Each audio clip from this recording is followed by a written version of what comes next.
Frazier Park residents are being asked not to boil their water, and those who are infants or pregnant are being cautioned not to drink it. That is because during the summer, a high level of nitrates were found in the water, which is known to affect how blood carries oxygen to the body, especially in these sensitive groups.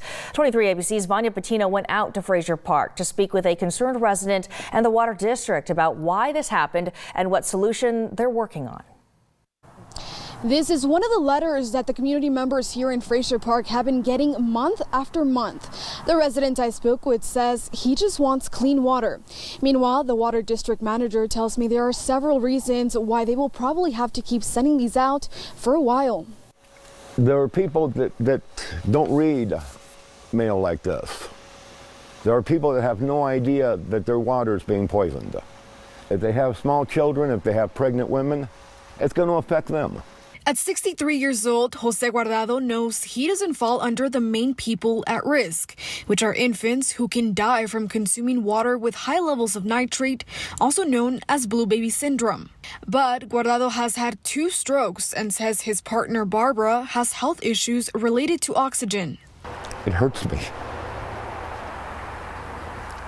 And if anything happens to her because of this, he says buying bottled water is not an option as they can barely afford to keep the lights on. Sydney Evans with the nonprofit Environmental Working Group says that removing nitrate from water is difficult and expensive. And it puts the utilities, between a rock and a hard place where they've got this contamination. They're responsible for protecting, the people that are consuming the drinking water. But not all of them have the resources to deal with the contamination. That is what Johnny Allison, who has been working in the utility department in Frazier Park since 2009, is facing. He says the issue is coming from a leak in the well. They already patched it up 2 years ago, but it cost about $90,000 and believe it is more cost efficient to just get a new well. We have the money secured, went out to bid. We had 4 or 5 contractors show up. And then when it came time to bid, nobody submitted one because they said they couldn't find a driller. Since they don't know when the new well will be built, Ellison says he tried to reach out to the state for bottled water for everyone, but says they told him it was not necessary as there are not many who fit in the risk category in the Frazier Park population. We're getting a nitrate analyzer, which is about $30,000, and we're going to put it on the line itself, and it will continually monitor the nitrates. So if it ever does exceed the limit, it's going to shut the well off. Evans argues the scale used for these levels is also concerning, as it is based on data from the 60s. The legal limit set by the EPA is 10 milligrams per liter. A lot of studies are still showing risks as low as 1 milligram per liter.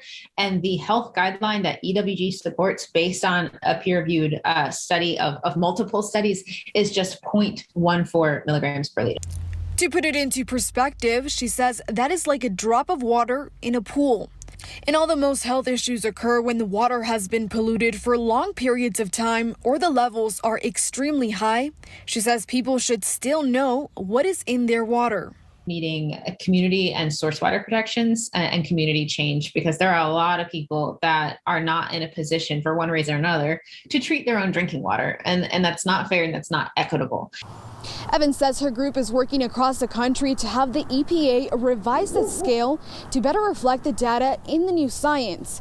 The state board says they follow the California Office of Environmental Health Assessment and say that at the moment they don't know if there are plans to revise that. In Frazier Park, Vanya Patino, 23 ABC News, connecting you.